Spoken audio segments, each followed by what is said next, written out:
Vamos começar já esta nova sessão, esse webinário da série Além da Visão, que a gente está fazendo junto com a revista Universo Visual, e tem sido uma série de conversas bem descontraídas com profissionais que pensam fora da caixa e que têm ideias sobre o que está acontecendo agora e o que eventualmente vai acontecer depois.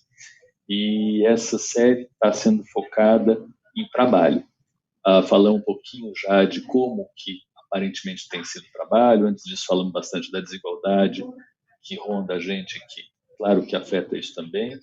E agora estamos com o Renato, que é um amigo de longuíssima data, muito, muito, muito querido, docente da FAO, docente pela FAO, do Instituto Polis, um dos idealizadores do Fundo FICA, que depois ele vai falar um pouquinho do que se trata, e um urbanista importante, tem estudos em arranjos urbanos, já passou por um monte de experiências e tem aí um pé na realidade, importantíssimo. E o Cláudio Mifano.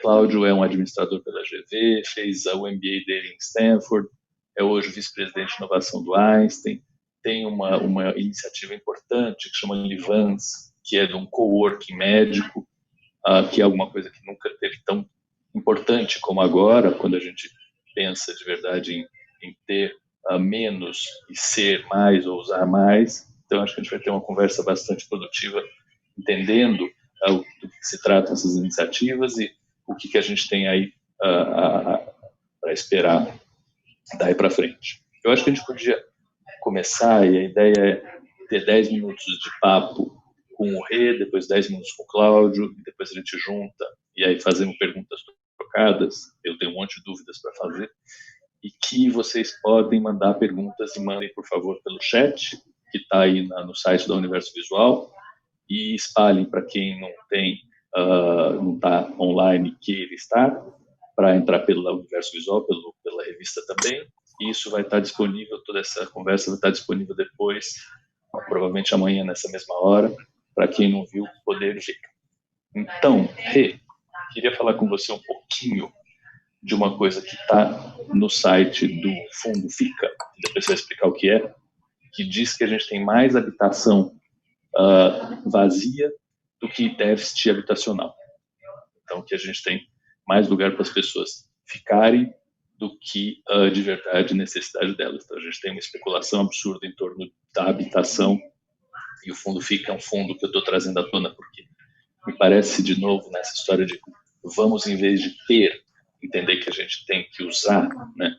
E nesse momento específico, que obviamente o mercado imobiliário vai afundar, não tem muito jeito de ter um dinheiro em cima de uma propriedade que não vai ter gente para pagar dinheiro por essa propriedade. Então, as moedas passam a ser um pouco diferentes, né? Talvez a moeda passe a ser tempo, não necessariamente espaço, mas esse fundo eu acho que é uma iniciativa super interessante. Queria que você falasse um pouquinho dele e, claro, depois expandir para o que você quiser em tempos de pandemia ou extra-pandemia.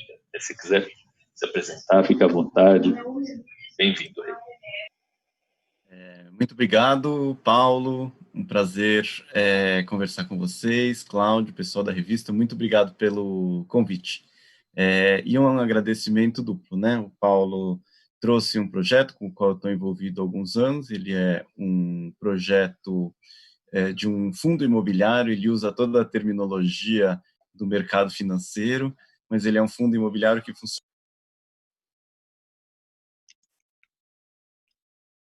imobiliário e oferecer. Eu tinha cortado o teu áudio, mas vai lá. Você cortou quando você estava falando de terminologia do mercado financeiro. A terminologia toda do mercado financeiro, é um fundo imobiliário, mas ele é um fundo imobiliário reverso. Nós compramos imóveis e nós tiramos esses imóveis do mercado e nós alugamos eles pelos preços mais baixos que o mercado pode oferecer. Por incrível que pareça, existem mais de 100 pessoas que doam dinheiro para a gente mensalmente. É o pior negócio do mundo para os doadores, mas a retribuição que a gente tem é uma retribuição em gratidão, em orgulho, em saber que a gente está fazendo uma coisa que faz muito sentido, porque a gente sabe que o mercado imobiliário é uma das coisas mais excludentes que existem aqui na nossa sociedade capitalista. De tantas injustiças que o sistema capitalista faz, o mercado imobiliário talvez seja a maior delas, porque se tem muita gente querendo comprar este celular aqui, o que eu faço? Eu dobro, triplico a produção, consigo até eventualmente oferecer mais barato. Mas se tem muita gente querendo comprar este meu apartamento aqui, a única coisa que acontece é o preço sobe, sobe, sobe, e só quem tem mais dinheiro mesmo consegue pagar. Multiplica isso por 10 milhões de pessoas querendo morar nos melhores lugares de uma cidade, você vai ter uma cidade que tem os preços de imóveis nesse grau de desigualdade brutal, que é aquilo que a gente tem, né? Então, o Fundo Fica, convido vocês a darem uma olhada no nosso site, www.fundofica.org, lá está tudo explicado, mandem e-mail, se associem, o professor Paulo é um associado nosso, super importante, então agradeço aqui o espaço que ele deu para fazer a divulgação do trabalho. Eu me preparei para essa conversa, estou marcando aqui o tempo, me preparei para essa conversa para levantar alguns tópicos relacionados às cidades, ao que vai acontecer com as nossas cidades e com os espaços de trabalho nas nossas cidades. São reflexões das quais eu tenho participado nos lugares de debate, de construção de conhecimento do qual eu estou participando e que eu queria compartilhar aqui com vocês que vêm de outros campos, né? Em primeiro lugar, a questão da densidade urbana. Há pelo menos uns 40 anos, os urbanistas eles vêm defendendo uma cidade densa. O que é uma cidade densa? Uma cidade compacta. É aquela cidade em que você mora perto do metrô, perto de todos os serviços, que você pode descer, ir a pé, ir num café, ir num bar, ir num restaurante, ir num pet shop, encontrar os seus amigos, não precisar pegar o carro para tudo. A gente estava se dirigindo a esse tipo de cidade, a cidade mais compacta. Esta pandemia coloca essa formulação da cidade densa e da cidade compacta em um cheque muito grande, com desdobramentos que a gente não consegue prever, a gente consegue só dizer que estamos com uma questão em relação a isso. Por quê? 2 pontos, pelo menos. O primeiro ponto é a pandemia, ela incide mais nos lugares de maior densidade, os lugares que têm menor densidade, tanto os lugares dentro das cidades, aonde tem menor densidade, quanto as cidades de menor densidade, de maior densidade, elas estão mais atacadas pela pandemia. É por isso que Nova York foi o primeiro lugar a entrar na pandemia e vai ser o último nos Estados Unidos. É por isso que Nova York está com um grau de contaminação e uma dificuldade de enfrentamento muito maior do que aquela de Los Angeles, porque as pessoas moram em apartamentos de 20 metros quadrados, elas não têm a sua vida completa dentro das suas casas, dentro dos seus lotes, elas precisam da rua para mobilizar um conjunto de serviços, lavanderia, restaurante, café, escritório e assim por diante. Em Los Angeles, pensar um contraponto absoluto, também uma grande cidade norte-americana, a vida de subúrbio permite uma quarentena muito mais tranquila. As pessoas já têm seus escritórios dentro de casa, já fazem o seu lazer, já tem a piscina, já tem a academia, falando aí de uma elite, mas mesmo a população de renda mais baixa, por conta de uma situação mais espalhada da cidade, que foi vista historicamente nos últimos 40, 50 anos como um revés de Los Angeles, agora é exatamente o contrário. Ponto em aberto. A gente precisa pensar se a nossa equação a favor de uma cidade densa, de uma cidade compacta, de uma cidade que uma urbanista muito conhecida, chamada Jane Jacobs, defende, ela ainda para em pé. O segundo ponto que eu tenho para colocar aqui com vocês é a relação da cidade com os seus espaços de trabalho. Nós descobrimos ou então aceleramos enormemente alguns processos que já estavam acontecendo. Em vez de eu precisar ir para o meu escritório para trabalhar, eu estou fazendo isso de casa. Em vez de eu precisar me deslocar ou gastar horas fazendo uma reunião, eu posso fazer reuniões online. Em vez de eu ir numa loja experimentar alguma roupa, eu posso experimentar uma roupa que me entregam e eventualmente até devolver essa roupa. Um conjunto de dispositivos que já existiam que estão enormemente acelerados. Quando acabar a pandemia, uma parte significativa disso não volta para trás. Ensino à distância e assim por diante. Eu estava pensando esses dias para construir essa fala e eu comecei a fazer uma pesquisa. Um dos pontos mais problemáticos são os seminários acadêmicos. A pegada ecológica, o custo de carbono de um seminário desses aí que vocês vão, Seminário Internacional da Associação Internacional de Oftalmologia, deve existir isso aí. Vocês imaginam colocar 2.000, 3.000 oftalmologistas do mundo inteiro, o custo em termos de carbono, e, ao mesmo tempo, a desigualdade que isso gera dentro do campo, porque aqueles que podem participar do seminário, eles vão estar nesse lugar e vão adensar as suas redes sociais e assim por diante. Por isso, as pessoas estão dispostas a pagar inscrições caras para pertencer a esses círculos. Descobrimos que os seminários acadêmicos podem ser feitos online também, o que, por um lado, é muito democratizante, porque aqueles nossos estagiários, o bolsista de iniciação científica que nunca pôde estar presente neste seminário, agora ele pode.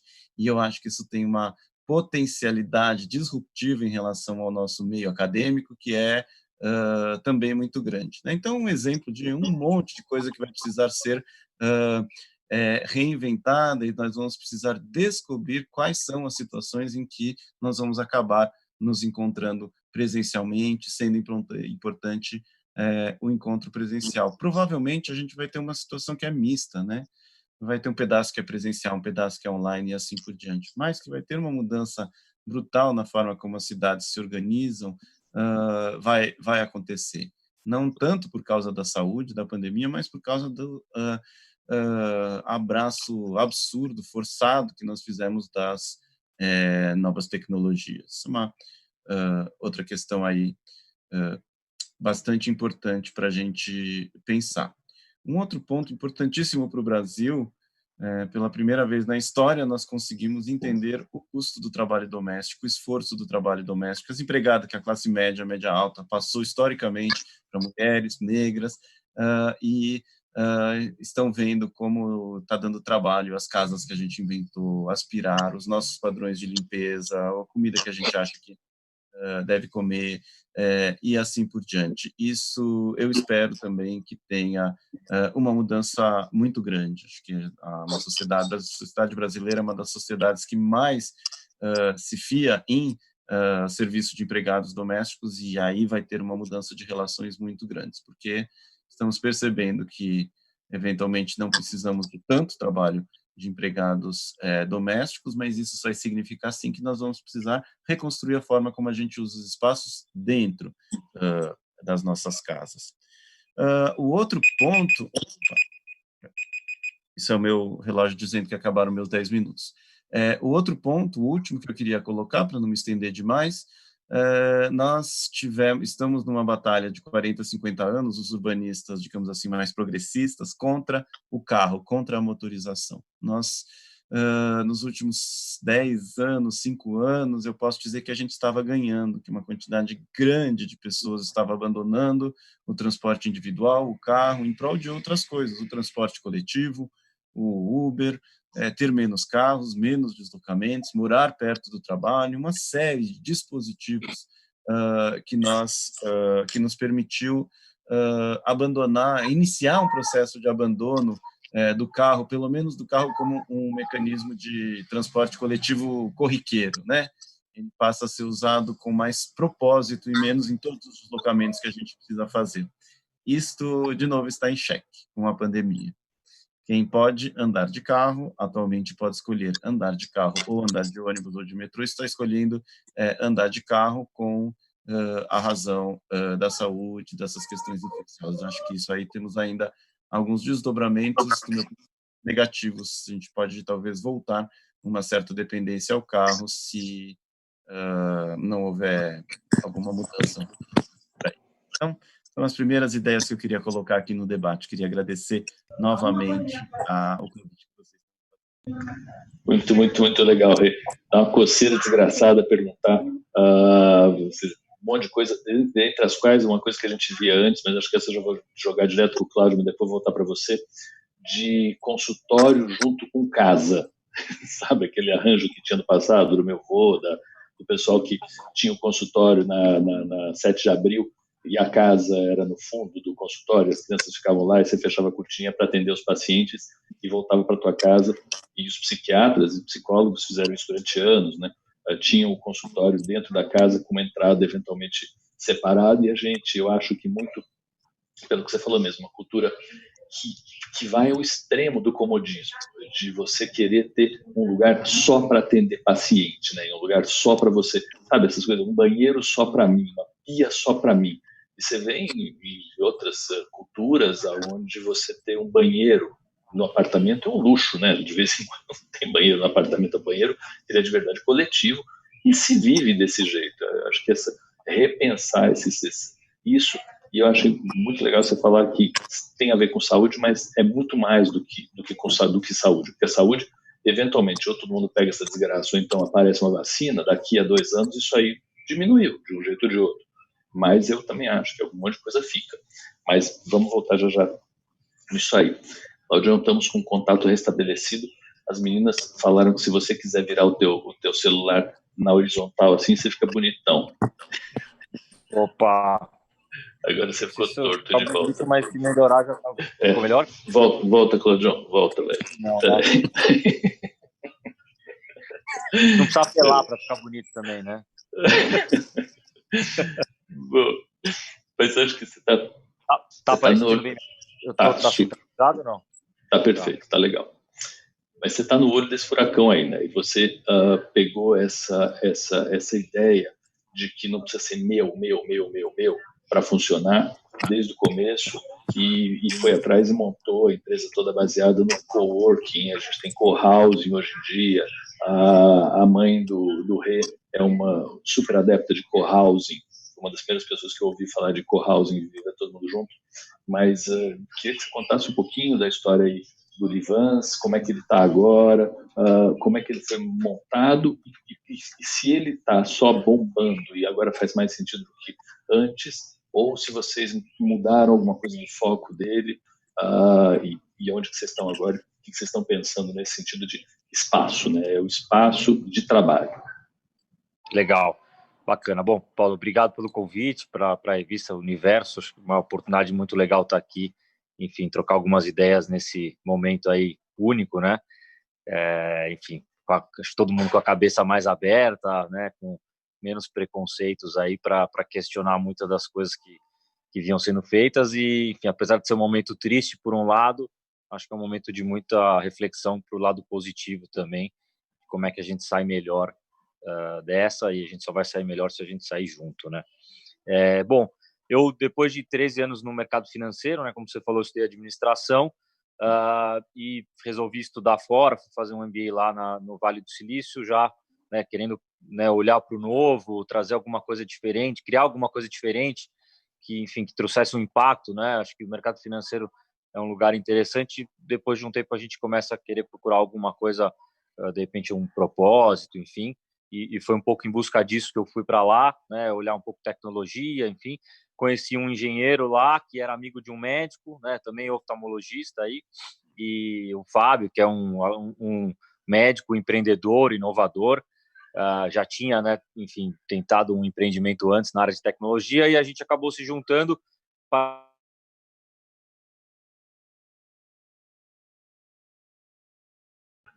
Cláudio deu uma travadinha, vamos ver se ele volta.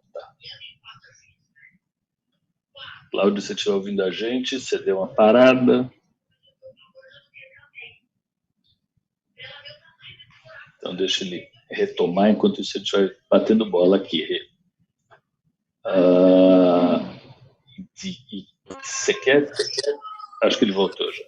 Voltei. Cláudio, bem? Então. Vai lá. Você estava na história da tecnologia e do teu sócio. Vai lá. Isso. E a gente, enfim, partiu muito do desafio pessoal dele como médico. Sim, desafio que o profissional de saúde tem na carreira, de depois de anos e anos estudando, ter que montar uma prática, ter que empreender, investir valores absurdos, esperar um retorno, né, lá na frente, ter uma dor de cabeça com tarefas administrativas, muitas vezes ter a posse, né, o que você falou da posse, não, poxa, eu vou comprar uma sala, um lugar, enfim, uma coisa que olhando hoje faz muito pouco sentido, mas sempre foi um caminho, né, muito claro.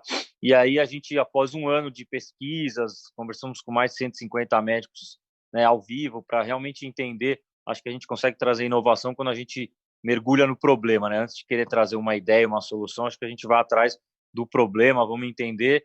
Eu vindo de fora da saúde, com alguém que é engenheiro, com alguém que é da saúde, né? Acho que na saúde, para a gente inovar, acho que é muito interessante quem vem de fora, porque questiona como as coisas são feitas.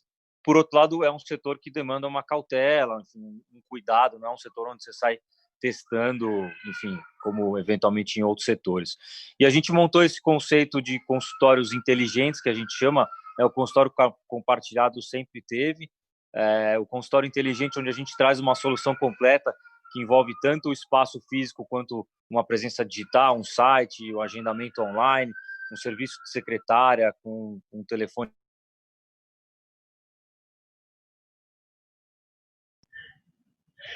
Cláudio, a gente tem um delay. Ou ele fala tudo no intervalo X, ou então ele corta. Ele está falando por quantas, Rê?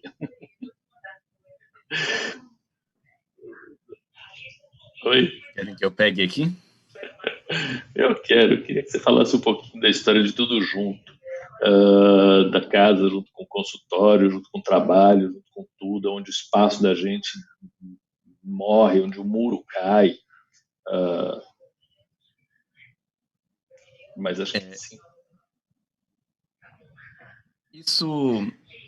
Esse debate, né, é um debate muito interessante. Quando eu estava me formando, nos anos 80 para 90, um debate no urbanismo, ele tinha uma palavra chamada cocunização, que era a ideia de que o espaço público era um espaço negativo e que tudo aquilo que era privado, tudo aquilo que era dentro da casa das pessoas era aquilo que as pessoas buscavam. Então, as pessoas buscavam dentro dos shopping centers, condomínios fechados, dentro das suas próprias casas e trazendo funções que anteriormente eram funções urbanas.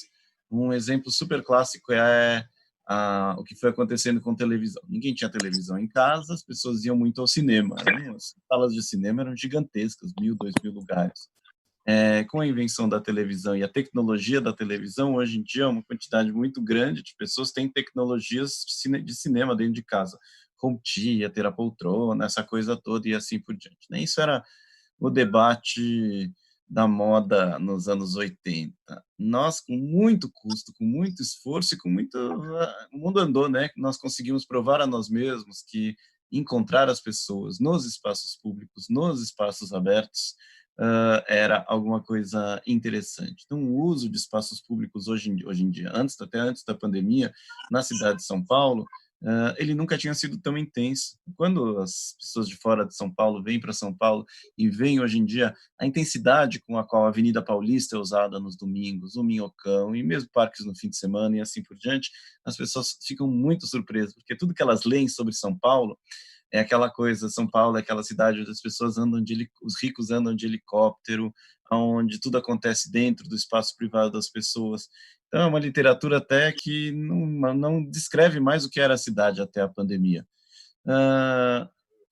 Quem não entrou nesse caminho, quem insistiu, eu quero uma casa grande, com jardim, com piscina, com um carro para cada pessoa, com quadra de tênis, com academia dentro de casa, essa pessoa se deu bem na pandemia. Ela não está com tantos problemas para fazer a quarentena quanto aquela outra pessoa que falou assim: eu simplifiquei a minha vida, eu tenho um apartamento de 40 metros quadrados, eu moro perto do metrô, e eu faço tudo na rua, eu como fora, eu quero simplificar, eu não quero mais aquela coisa chata e trabalhosa de ter 1.000 trabalhos dentro de casa, eu quero uma vida simples. Esta pessoa está tendo mais problema na pandemia. É um desafio, é uma questão realmente em aberto, que é que a gente vai fazer com essa memória, né?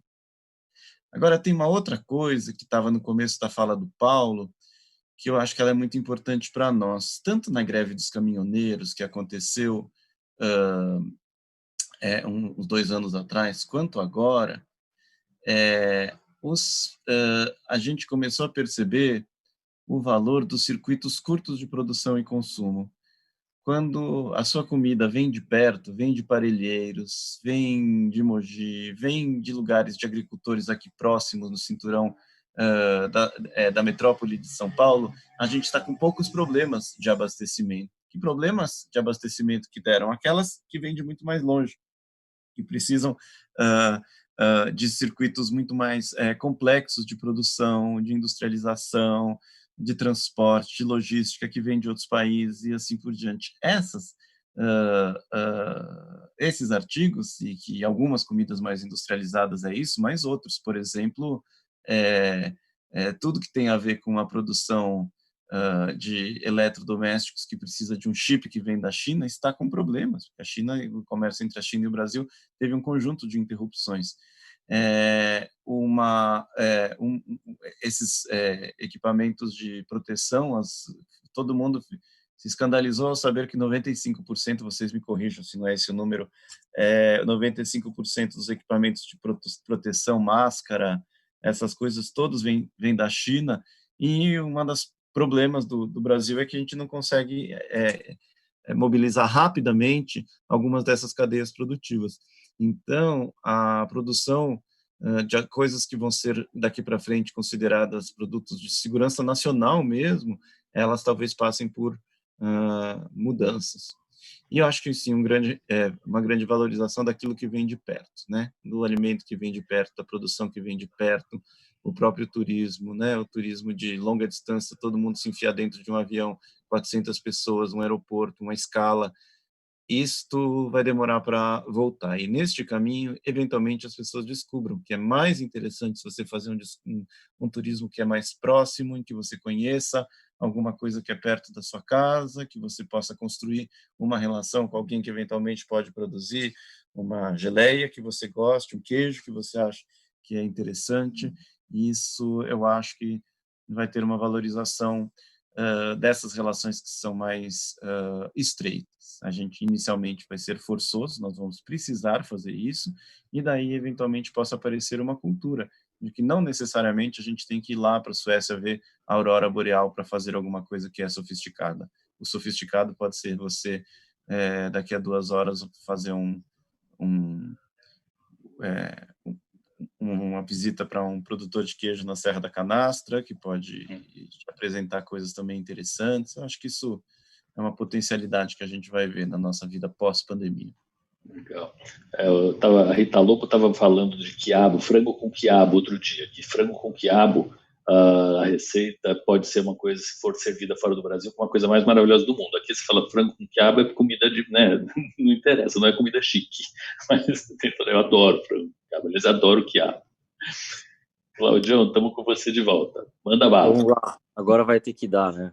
Desculpa aí a queda. Enfim. Bom, vinha falando, a gente, né, montou com esse conceito compartilhado, unindo a parte física com o digital para entregar uma solução, né, completa para o médico, para o profissional de saúde, sem que ele tenha que fazer um grande investimento inicial, sem que tenha que custos fixos, né? Acho que a gente traz uma eficiência do uso do espaço muito maior, né? Então, em cada unidade que a gente constrói, a gente monta um espaço de coworking, você tem uma série de consultórios e uma sala de espera. E aí a grande sacada é que o médico profissional ele só vai para o consultório quando ele tem um paciente, né? Então, enquanto ele não tem um paciente, ele fica nesse espaço de coworking, que é um espaço super agradável para o médico profissional, para ele estudar, para ele interagir com outros profissionais, enfim, a gente até faz cursos e tudo mais. E ele de fato só vai para o consultório na hora que tem o paciente, né? Por consequência, ele só paga pelo uso do consultório quando ele tem um atendimento, né? E se a gente pensar, né, até um pouco do que o Renato falou, se a gente pensar o uso real dos consultórios, né, em São Paulo, em qualquer lugar no mundo, enfim, nos Estados Unidos, qualquer lugar, ele não é nem perto de 100%, né? Se a gente pensar a vida de um médico, de um profissional de saúde, ele está um dia num local, outro dia na outra região, ele está no hospital, ele está operando, ele está passando visita, tem uma tarde que ele tira para fazer coisas pessoais. Então, assim, o uso do espaço imobiliário, ele tem uma grande subutilização. Com isso, a gente leva a eficiência, o uso do espaço a um nível altíssimo, né? Então, o profissional ele só vai realmente para aquele consultório quando ele tem um paciente, ele faz um atendimento ou vários atendimentos, aperta um botão, né? Como se fosse encerrar uma corrida de um Uber. Nesse momento, a sala está encerrada, né? A gente contabiliza os minutos, né? Tem todo um processo automatizado, uma higienização, para que venha um próximo paciente utilizar. Então, a gente tirou aquele custo fixo do médico, que acaba trazendo uma ansiedade, né? O setor de saúde, os profissionais de saúde, você conhece bem, eles são os que mais sofrem de burnout, né? De estresse, até a carreira médica, hoje em dia é uma carreira ela é cercada de grandes expectativas, de grande respeito, até de um pouco de glamour, mas ela tem uma frustração muito grande, enfim, então foi um pouco disso até, junto com o Fábio, de tentar criar um ambiente mais positivo, o médico não precisar ficar atendendo um volume enorme para chegar no final do mês, para tentar conseguir bancar aquele custo fixo, para ele ter um consultório num lugar legal, para que ele possa, né, ter uma presença bacana em relação aos pacientes. Então, a gente, de alguma forma, dá um acesso a um consultório com uma experiência legal, sem um custo fixo alto, pagando pelo uso, né?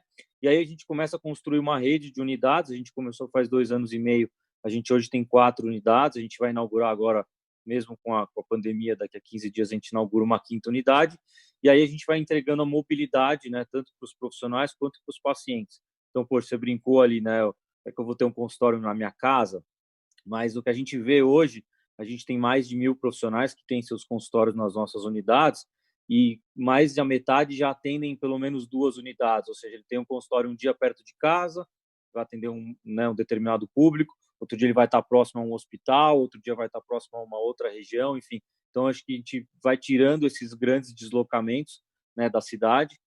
Tem uma questão que também, né, as pessoas cada vez menos querem se deslocar, elas querem encontrar um bom profissional ali que esteja perto de casa ou perto do trabalho, e a gente facilita isso, né? Um dia está perto de um local, outro dia está perto do outro, trazendo uma eficiência para o uso do espaço imobiliário que eu falei, que isso tudo é permitido através de tecnologia, e também a gente traz a questão da comunidade, né? Então, o profissional ele tem a sua individualidade, o seu próprio consultório, quando toca o número dele, as nossas secretárias atendem, então, no consultório do Dr. Paulo, enfim, porém ele está dentro de uma comunidade, né, está conectado com outros profissionais, com novas coisas que estão acontecendo. A gente traz, né, palestrantes para falar de inovação, novas técnicas, enfim, diversas coisas. Então, ele tem o próprio consultório, sem um custo fixo, sem desperdício de espaço imobiliário, né? Acho que com isso a gente consegue até tirar essa pressão que o Renato falou dos custos e tudo mais, né? Imagina se cada um que tiver condição de comprar, né, uma sala comercial, comprar uma, o que acontece com o preço, sendo que o uso disso ele é muito mais baixo, né? Então a gente tem tido uma aderência muito grande, né?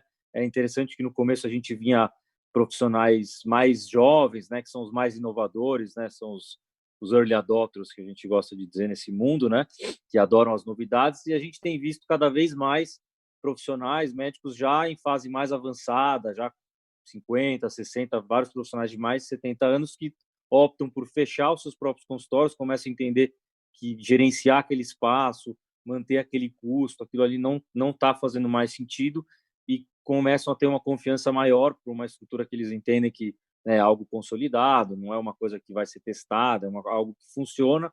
Então, eles começam a migrar, então a gente começa a ver profissionais de várias faixas etárias juntas, né? O que é interessante também para o efeito de comunidade. Então, acho que é uma coisa que passa a não ser mais só do jovem, do inovador. Acho que isso também acho que é um aprendizado que vai ficar positivo da crise aqui, da pandemia, que todo mundo aprendeu a usar o Zoom, todo mundo aprendeu a pedir, né, comida pelo aplicativo, enfim, então está todo mundo aprendendo a, de repente, compartilhar, né, de alguma forma, seja a moradia, né, o co-housing, o co-living, né, tem gente que, né, tá no, né, o Renato falou, optou por uma casa maior, está contente agora por um lado, por outro lado também, conforto ele implica em custo, né, também, então, né, o que vai importar, né, acho que também, será que as pessoas vão querer morar mais distante, as pessoas estavam querendo morar cada vez mais um lugar menor, porque simplesmente é caro e é difícil de cuidar, e próximo, né, do local de trabalho e tudo mais. Agora a gente está vendo, né, o home office cada vez mais. A gente, logo de cara, a gente colocou naturalmente a empresa toda para trabalhar de home office, né? Então, enfim, todas as equipes, time de tecnologia, as secretárias que atendem a esses mais de 1.000 profissionais de saúde, e estão funcionando super bem de casa, né? Estão economizando aí várias pessoas 3, 4 horas né, de transporte, enfim, seja transporte público, seja transporte privado, é uma perda de tempo, né, enorme, né? As pessoas estão trabalhando bem, estão trabalhando de forma produtiva. Obviamente a gente tem um aprendizado grande nisso, como é que a gente trabalha bem, né, via mensagem, via vídeo, mas acho que a gente tem ganhado bastante produtividade, né? Acho que tem vários cuidados para serem tomados. Outro dia eu vi uma pessoa que estava falou, nossa, eu estou me sentindo, eu estou muito mais produtivo, estou trabalhando 14 horas por dia e tal, né? Aí eu falei, bom, acho que você não está necessariamente produtivo, né? Tem que tomar cuidado porque a gente acorda dentro do escritório, a gente não está fazendo home office, né? A gente está dormindo dentro do escritório. Então, acho que vai ter uma normalização, a gente vai evoluindo e aprendendo, mas acho que eu vejo um ganho de qualidade de vida das pessoas, né? Muita gente que trabalha ali, que gastava 2 horas para ir, 2 horas para voltar, eu falo, poxa, o tempo dessa pessoa é muito precioso para ficar 4 horas ali num transporte público em condições, enfim, ruins. Essa pessoa podia estar fazendo um curso, estar com a família, né, cuidando da casa, trabalhando, enfim, fazendo algum outro tipo de trabalho, enfim. Então, acho que tem esse lado muito positivo. Naturalmente, a teleconsulta, que era algo que vinha num debate aí de regulamentação e tudo mais, foi forçado, né? A porteira aí de alguma forma foi forçada, ainda que a gente não saiba como é que vai ficar no futuro, mas isso tem acontecido, né? A gente tem visto os nossos profissionais atendendo cada vez, né, aumentando, né, a teleconsulta, experimentando isso, a gente tem ajudado, é um desafio novo, né? As pessoas têm receios, a classe médica, ela é uma classe cuidadosa, né? Acho que você está tratando da saúde das pessoas, você precisa entregar uma experiência, né, importante, uma segurança, o médico está se arriscando, né, em dar um diagnóstico muitas vezes à distância. Então, assim, como vocês falaram aí, não vai ser nem tudo para lá e nem tudo para cá, né? Não vai ser nem tudo digital, nem tudo presencial. Acho que a gente vai encontrar um meio termo, né? A gente é interessante, a gente já vinha fazendo cabines de teleconsulta nas nossas unidades, que é um ambiente que tem todo um isolamento acústico, uma internet de alta velocidade, tudo mais, né? Por exemplo, caiu aqui a minha conexão. Imagina você estar numa consulta com um médico, um profissional, cai, fica um negócio que volta, aí tem um barulho de criança atrás, né? Você precisa trazer um ambiente que ele seja mais próximo do presencial possível, né? E a gente tem visto, obviamente, muitos profissionais fazerem as consultas de casa, alguns preferem até ir na unidade, às vezes é perto de casa, para fazer esse ambiente, né, mais protegido, né, para dar uma segurança também para o paciente. Então, acho que a gente vai ver, né, uma evolução disso e uma combinação, né? Acho que para um número importante de consultas, a questão presencial é fundamental, uma interação, um exame, tudo mais. Para outras coisas, às vezes você vai ter um retorno bem curto, né? Só para ver o resultado do exame, dar como colocar, sair de casa, até o próprio médico. Então, acho que a gente tem uma evolução. Acho que se a gente souber usar isso, acho que todo mundo vai sair ganhando, né? Legal. Depois eu te perguntar um pouquinho por que as instituições não apostaram pesadamente nesse modelo, e a gente de verdade esperava alguma coisa, pelo menos eu esperava, botei muita fé em que as instituições nossas, e eu virei vice-presidente do Instituto da Visão, lá da Escola Paulista, durante um tempo, depois fui presidente do Conselho Administrativo, acreditando que a gente podia ir para um lugar só. Era o sonho da vida. É assim, eu só vou para um lugar. Eu vou para a Escola Paulista de Medicina, onde é meu endereço acadêmico. Eu vou fazer coisas interessantes, vou descobrir coisas, vou pesquisar, vou dar aula, parará, e vou atender pacientes, vou ganhar dinheiro, tudo no mesmo lugar. Vai pegar uma vez o carro só. E na época eu morava lá perto, vai pegar 0 vezes o carro. Esse é o sonho de consumo do médico. Mas eu vejo que as instituições não abraçaram essa causa. E vou te perguntar daqui a pouquinho por que você acha que isso rolou e se um pouco dessa causa não também causa um pouco de medo em vocês no investimento nessa estrutura. Se as pessoas não vão ficar um pouco com medo de eu não tenho o meu, né? Eu estou na tua mão, que na minha cabeça é um pouco do que aconteceu com as grandes estruturas daí.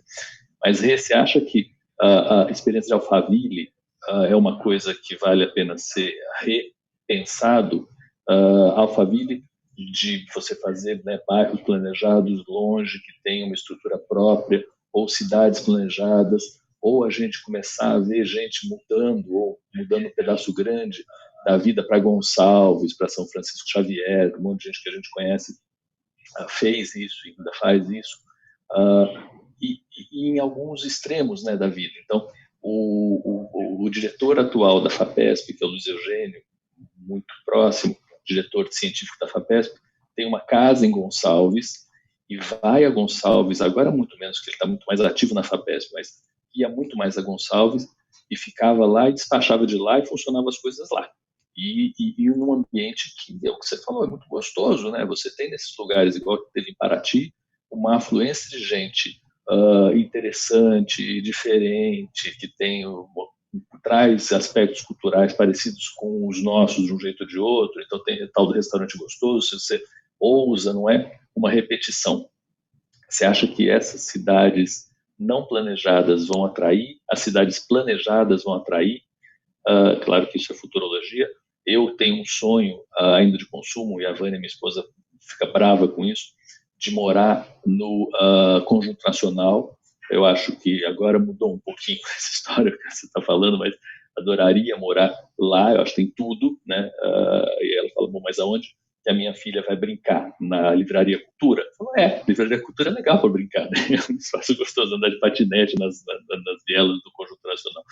Mas o que você imagina?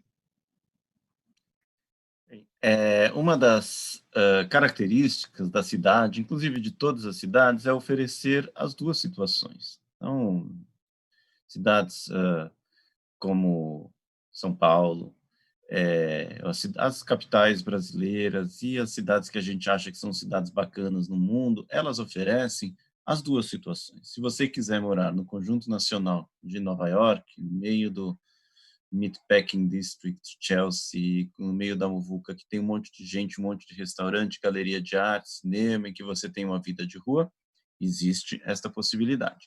Se você quiser morar num lugar mais intermediário, ainda uma certa média densidade, em apartamentos, mas um pouco mais distante, com um lugar mais tranquilo, que não tenha tanta disputa por espaço, você tem os lugares também, vai para pedaços do Brooklyn, de Washington Heights e assim por diante. Se você quiser morar num subúrbio, numa casa com piscina, você vai, paga uma distância, né? Paga em termos de tempo, de deslocamento, de distância, e tem esses lugares lá em Upstate New York, nos lugares que a partir de 1 hora, 1 hora e 15, 1 hora e meia do centro de Nova York, e aqui é a mesma coisa, né? Alphaville, a Granja Viana, Morumbi e assim por diante, você tem também.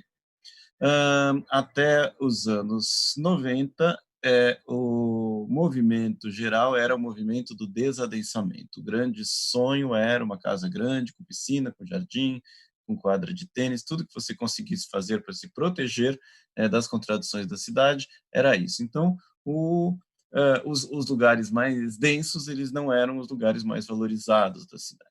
A partir da década de 90, ou da virada do século, isso começou a mudar. Os lugares mais densos começam a ser lugares mais valorizados e pedaços da cidade, como o Morumbi, como o próprio Pacaembu, que é central, mas que é um lugar de casas grandes, começaram a entrar em crise, porque as pessoas não querem mais, quem tem dinheiro para morar, comprar uma casa grande, estava preferindo comprar um apartamento grande, então esses lugares eles estavam sendo mais periferizados no próprio mercado imobiliário. Então as cidades, elas não é uma coisa ou outra. O que pode acontecer, eu estou realmente muito curioso, é que o pêndulo vai pender novamente para esses lugares aonde você vai um pouco mais distante e você consegue ter mais coisas dentro da sua casa, pensando que a gente pode, em algum momento, aí ter que viver uma situação similar a essa. Isso pode acontecer, mas pode não acontecer também. Pode ser um soluço essa quarentena, essa pandemia, e a gente volta à situação em que a cidade densa é a cidade que as pessoas querem mais morar, experienciar e assim por diante. De qualquer forma, a cidade do futuro, ela já está aqui. O que vai mudar é quase como se fosse o preço relativo. Os bairros onde as pessoas querem morar mais, que vão custar mais caro, e bairros que eventualmente vão se deteriorar porque as pessoas querem morar menos. Acho que é esse mais o caminho do que essas grandes mudanças radicais. Interessante que a gente sempre acha que a cidade do futuro vai ser completamente diferente. Se alguém há 100 anos baixasse aqui na nossa cidade, talvez não achasse tanta diferença assim. Tudo que 100 anos, né, 1920, o léxico da cidade, pelo menos da maneira como a gente mora na cidade, de alguma forma já estava dado. Mil mudanças, né, evidentemente. O carro, principalmente, mas assim, casas maiores, casas menores, casas subdivididas, os pobres morando de um jeito, os ricos morando de outro jeito, a classe média morando de outro jeito. De alguma maneira, isso já estava dado há 100 anos e são situações que permanecem, né? Legal. Então, eu sinto desapontar se você estava querendo que eu faça alguma coisa de discos voadores, carros que voam, andam sozinhos, anfíbios e assim por diante. Não acho que é isso que vai acontecer. Não queria não. Eu acho que é exatamente isso que você falou. Acho que a gente vai procurando o nosso nicho, o nosso espaço dentro do que a gente enxerga, né? Vila Madalena que o diga. Agora tem Cláudio, uma coisa, posso voltar a falar só um claro. adendo. Quando você estava falando de gente que mora longe, em outras cidades, as grandes cidades, as grandes capitais, elas historicamente venceram porque elas são lugares de encontro. Um lugar onde eu posso ir a um restaurante e encontrar uma pessoa que está fazendo um projeto de pesquisa ou que está montando um fundo imobiliário que me interessa, isso você não vai ter em Gonçalves, você vai ter em São Paulo. Esse efeito deste encontro, ele sempre pendeu a favor das grandes cidades. Talvez pela primeira vez na história isso esteja em discussão, porque você pode hoje em dia criar uma relação de confiança, se apresentar virtualmente. Já era possível e com essa pandemia virou uma questão de sobrevivência. Então vocês todos já se apresentaram para pessoas que vocês não conheciam durante essa pandemia e então prova que é possível você encontrar as pessoas de outras maneiras que não necessariamente precisam morar perto ou frequentar os mesmos lugares. Isso eu acho que vai permitir que pessoas que sempre quiseram morar longe, morar em Gonçalves, morar em lugares mais afastados, no sítio, elas façam. Mas elas precisam ter uma internet boa. E isso é muito bem distribuído nos países ricos e muito mal distribuído aqui no nosso país. Talvez tenha um approach para essa demanda até da internet boa em lugares mais distantes. Né? Isso que está falando de se apresentar, eu tenho feito duas coisas.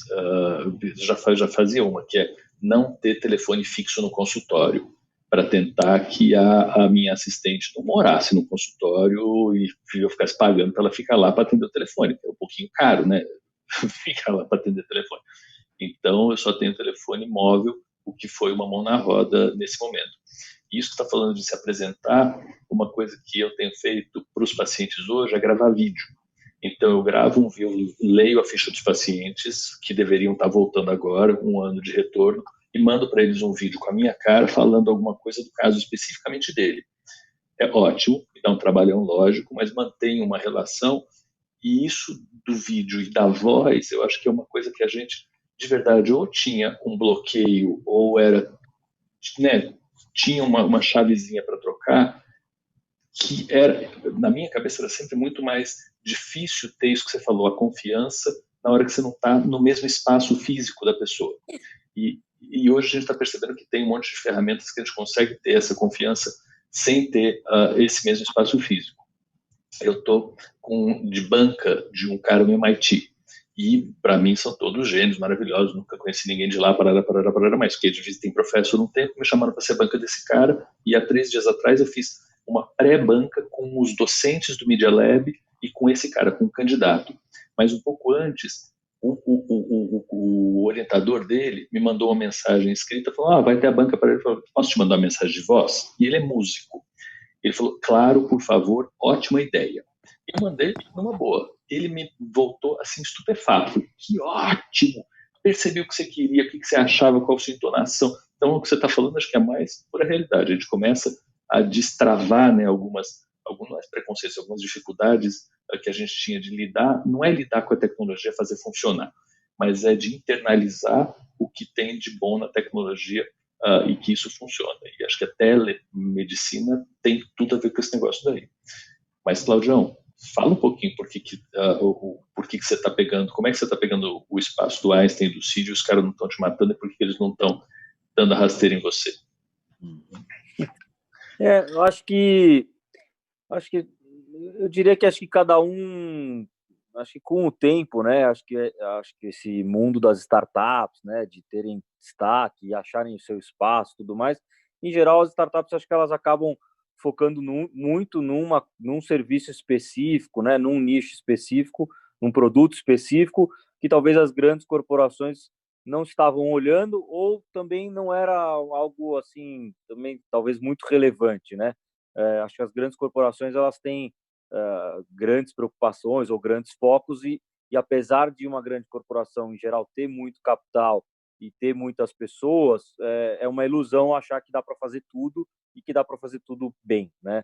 Acho que isso vale para todos os setores, acho que para o setor de saúde não é diferente, né? Acho que o setor de saúde tem menos startups ainda fazendo, né, fazendo acontecer, acho que agora isso está mudando, mas isso acho que é natural de qualquer setor, né? Acho que a gente cria um produto novo, um serviço novo, focado aquilo ali, né? A gente passou um ano estudando e tudo mais, e a gente está dedicado, acorda e dorme pensando como é que a gente presta aquele serviço melhor. E as grandes corporações acabam tendo diversas preocupações.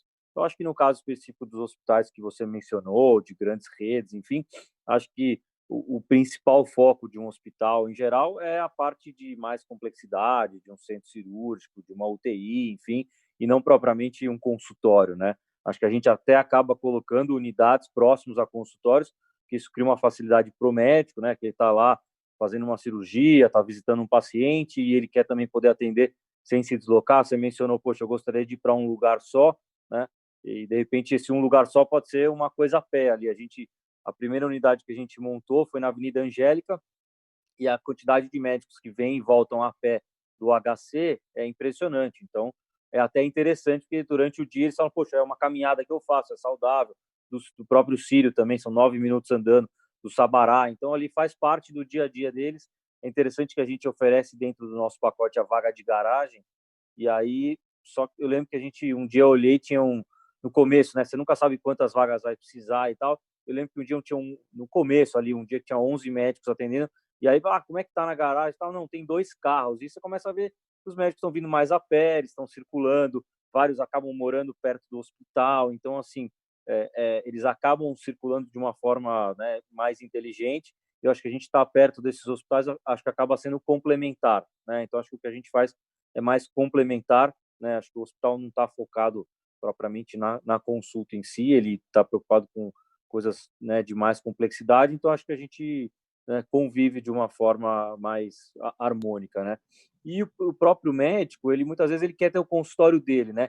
Ele está ligado a uma instituição, diferente de outras carreiras, que é muito comum, né? Você procurar um emprego fixo, né? Você entender que aquilo ali é uma carreira, uma estabilidade.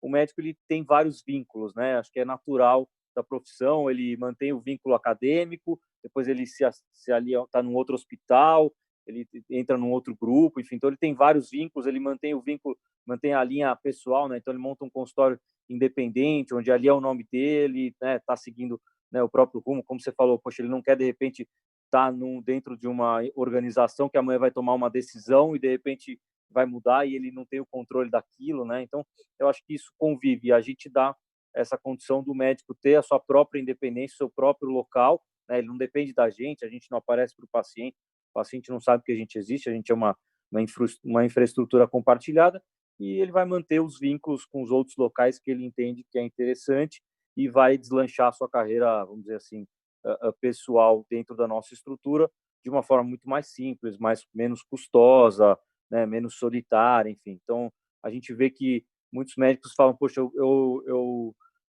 retomei o meu prazer de atender aqui, né? Eu não tenho uma pressão de atender rápido, não tenho custo fixo. A gente ouve muito esse tipo de depoimento. E, poxa, o dia mais feliz da minha semana é o dia que eu venho aqui, que eu sei que eu vou chegar, eu vou atender o paciente que veio me procurar, eu vou atender com calma, eu não vou ter aquela pressão, enfim. Nos Estados Unidos teve uma tendência muito grande de os médicos serem conectados com as grandes instituições, e isso, as pesquisas mostram que a satisfação do médico caiu muito, né?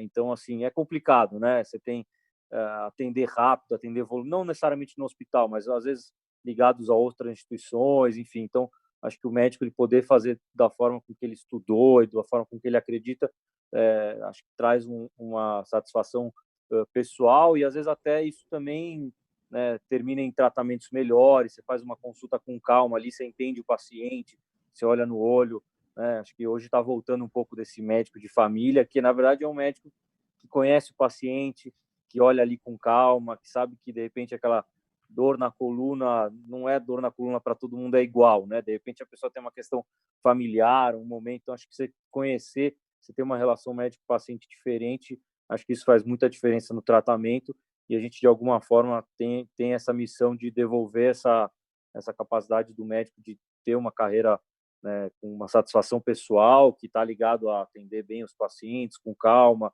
não ter uma pressão financeira ali que vai levar, né, a uma corrida no dia a dia, enfim. Então, acho que cada instituição ou cada empresa vai conseguir atender um determinado propósito aí. Eu acho que por isso que a gente está conseguindo ter um espaço legal. Legal. Eu concordo com você, acho que é muito isso mesmo, é cada um no que você é melhor, né? No que você tem para dar e que tenha maior valor agregado. Bom, antes de falar do conceito que acho que é bem legal voltar, que é dos Academic Health Centers, que são os centros, centros acadêmicos assistenciais, que é um conceito que está no mundo todo, mas um bom exemplo é em Boston, em Harvard. Harvard não tem hospital, nenhum hospital. Todos os hospitais que estão em volta de Harvard Medical School são hospitais próprios, mas eles têm convênios com esses hospitais onde você faz o treinamento de mulheres não sei onde, diabetes não sei onde, criança não sei onde, cirurgia não sei onde, e eles mantêm que eles são bons em dar aula e formar gente. Não necessariamente eles são ótimos em gerenciamento de um hospital, que é uma outra expertise completamente diferente. Mas, de qualquer jeito, tem sim, eu acho, esse aspecto do que a gente tem na USP de Ribeirão Preto, que é o tempo integral geográfico, onde você oferece para os docentes que são de dedicação exclusiva poderem atender pacientes cobrando dentro do próprio hospital. E isso é uma coisa que aqui em São Paulo a gente não tem muito sólido, porque em geral os médicos não são tempo integral, eles são tempo parcial. Mas tem muita gente que quer ficar perto, sim. Então acho que isso que você está falando de colocar as redes de vocês perto dos locais acadêmicos faz todo sentido. E estou quase para te dizer que você pode colocar um na Vila Clementina, porque tem 7 hospitais lá em volta, então Instituto do Sono, RIM, GRAAC, FIDES, VESPER, tudo, e as pessoas têm um monte de consultório lá.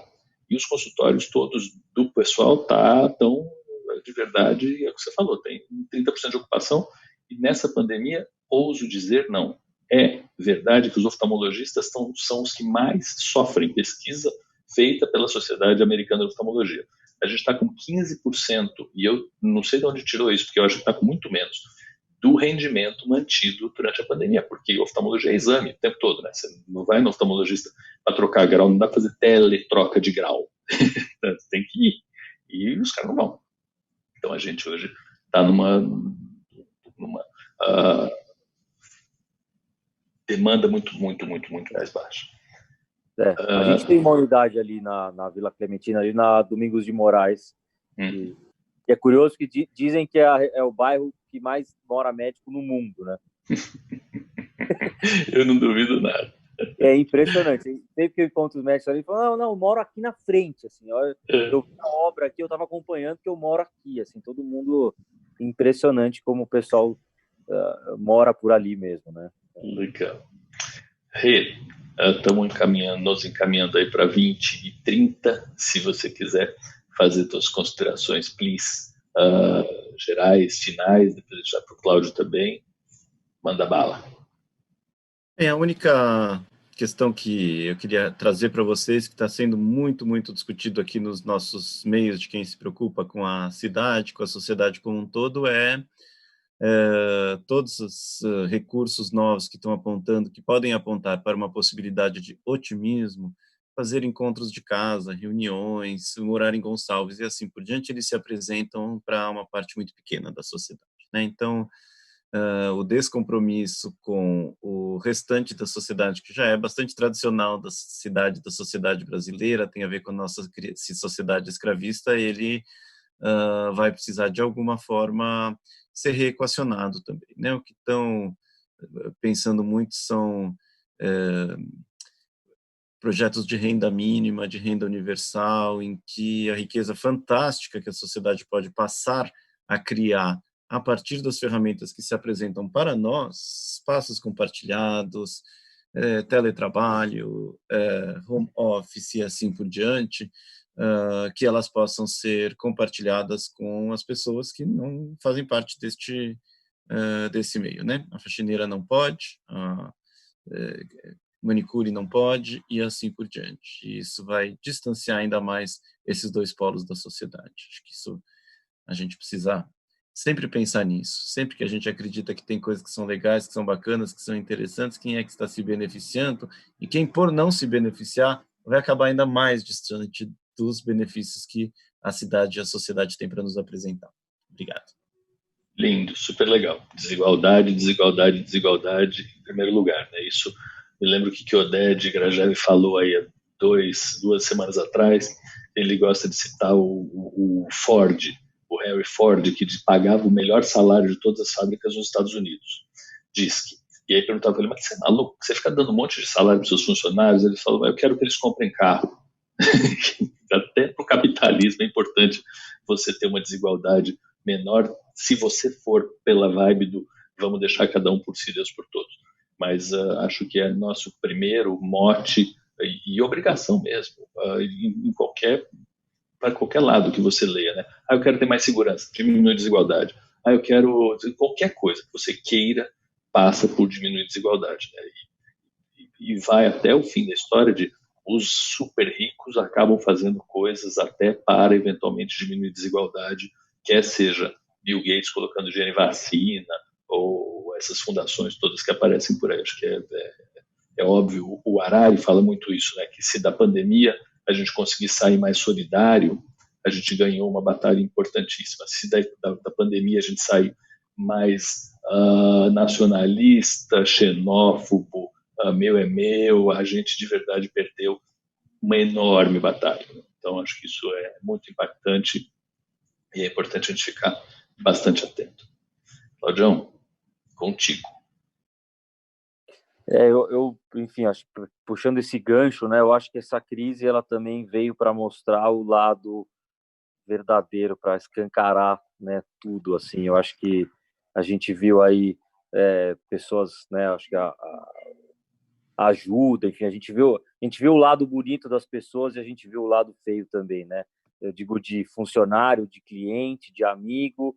Então, vi cliente vendo, querendo ajudar, tem gente que é oportunista, tem o funcionário que você vê que tá, né, poxa, quer ajudar, tem o outro que tem uma visão, né, um pouco diferente, enfim. Então, acho que isso escancarou de alguma forma, né, para o lado bom e para o lado ruim. Acho que isso é bom, desnudou, né, de uma forma geral, né, mostrou que as desigualdades são enormes, e eu acho que está fazendo todo mundo refletir de uma forma positiva, né? Acho que, né, no lado das empresas e tudo mais, eu acho que vai ficar mais evidente que todo mundo teve que se mexer, né? A gente não deu para deixar, né, na mão do governo. Acho que muita gente se mexeu de fato e ajudou, e eu acho que espero que isso, né, tenha vindo para ficar, né? Eu acho que cada vez mais, acho que o marketing, a comunicação e tudo mais é muito mais o que você faz, é o exemplo que você dá, do que você tentar vender alguma coisa, empurrar alguma coisa.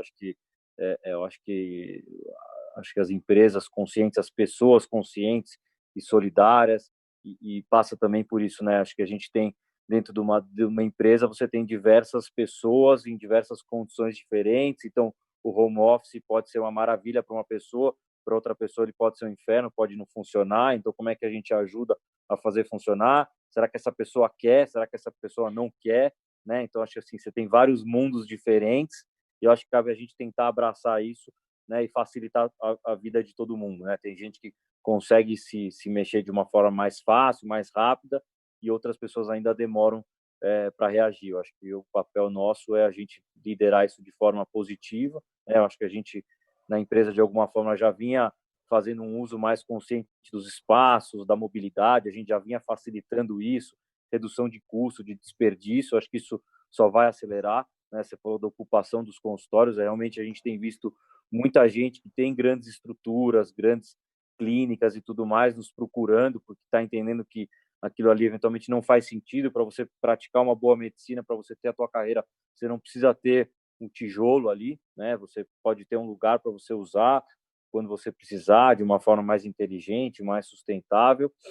Então, acho que isso, né, só acelerou, acho que o que a gente trouxe. Acho que tem muita, acho que essa crise está provocando muita coisa interessante, né, na nossa cabeça. Eu acho que como diz a frase, a gente não pode desperdiçar uma crise, né? Então, acho que daqui a algum tempo a gente vai olhar para frente e vai falar assim, poxa, o que eu fiz naquele momento, né, ali, né, eu vi uma frase legal, né, o pessoal vai estar com o neto daqui a 50 anos e falar, poxa, teve aquele negócio, ó, você estava lá, e poxa, e aí, o que você fez, né? Então, acho que a reflexão é que tipo de legado que a gente quer dar, como é que a gente quer ajudar, enfim, e a gente está bem focado lá em continuar, enfim, trazendo o impacto positivo que a gente traz, tanto para médicos, quanto para pacientes, quanto para a cidade de uma forma geral. E apesar dos desafios de curto prazo, a gente vai seguir firme aí. Muito legal. Ótimo. Eu achei no começo que a junção de vocês dois ia ser uma coisa bem esquizofrênica, assim, do Rê falando uma coisa de cidade, você falando uma coisa de consultório. Mas a gente, no fim das contas, que casou e a gente complementou um monte de coisa muito interessante. E acho que é a conversa de que né, o presente é futuro. Não tem nada de futuro. É isso aí. É hoje. O hoje já passou, né? Então a gente já está vivendo no amanhã e que a gente tire o melhor proveito disso e consiga juntar os amigos. Adorei. Muito legal. Obrigado. Vamos nos despedindo aqui. Obrigado por todo mundo que ficou.